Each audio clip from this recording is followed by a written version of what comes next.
San Antonio, they got gigantic news. Tony Parker was expected to miss 2 to 4 weeks with that calf injury. He missed 2 games. He surprisingly suited up for the Spurs as they hosted the Miami Heat on Friday night. And March is Noche Latina month in the NBA, celebrating the league's Hispanic heritage. And it was Tony Parker of Los Spurs and LeBron James of El Heat.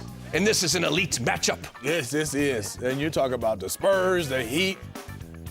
One of the best teams in the East, the best team in the league and in the Western Conference, and they started off with a barrage of three-pointers. Mono was 3 of 4 from three-point range with 11 points in the first quarter. Then Matt Bonner, at one point I saw he was 4 for 4 from three-point range. San Antonio up 20-11, and Wade and James both picked up 2 offensive fouls in the first quarter. Yeah, it's great defense by the San Antonio Spurs, understanding that their objective is to get to the basket first and foremost. They did a good job of keeping them away. The Spurs are on the run and having some fun. Gary Neal waiting, splashing for 3. Spurs were 8 of 11 from downtown in the first quarter. They led 31-12. By the way, Matt Bonner, the Red Rockets, 6 of 7 from downtown in this game. DeJuan Blair, nasty. Well, you see the rotation by Mike Bibby at the bottom, and that's what Pop loves to do, get the point guard. You know, defensively, that has to rotate, and 9 times out of 10, he doesn't want to go over there and take a charge from a big guy. How strong is LeBron James? Very strong. He is a man playing with boys. They see a guy, 6'10" guy like the Red Rocket, still can't even stop him from laying it in. Gary Neal can do more than hit threes. The floater goes. I like him. He plays with confidence. He can shoot the 3. He can get his buckets off the dribble.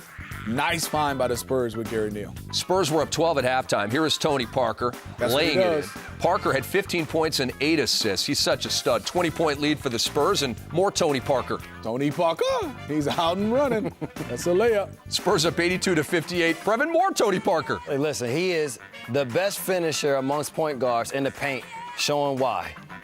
And then a dirty play right here from Eric Dampier. Shoving Tony Parker from behind. Eric Dampier was tossed, and Tony Parker thankfully was okay. Scary, because you look at Tony Parker in the air, you know his speed. Lucky he didn't hit that stanchion and with his head going first. Flagrant 2 was called on Damp. You're better than that, and you know that. Here is Matt Bonner once again. Nice kick out from Gary Neal. Yeah, Gary Neal, will be the one gem for the Spurs going forward in the playoffs. If he can keep playing the way he played during the regular season, that just gives them all the more chances of winning the championship. So Miami goes into San Antonio, and they leave town with a 125-95 setback. L Heat. They took an L. They sure did.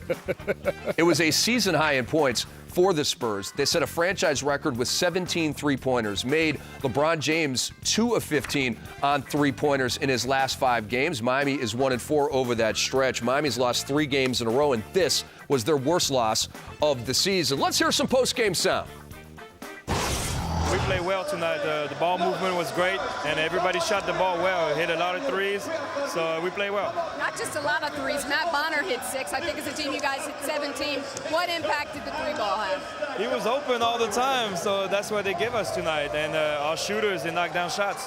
And as I was just telling you, I thought that you really got hurt when you got fouled by Eric Dampier. What was going through your mind when you were up in the air? Felt like a roller coaster. Like it was kind of scary, but then I landed and I was okay. So it was a dirty foul, but it's okay. I'm okay. Well, you heard from Tony. He said the word too. It was dirty.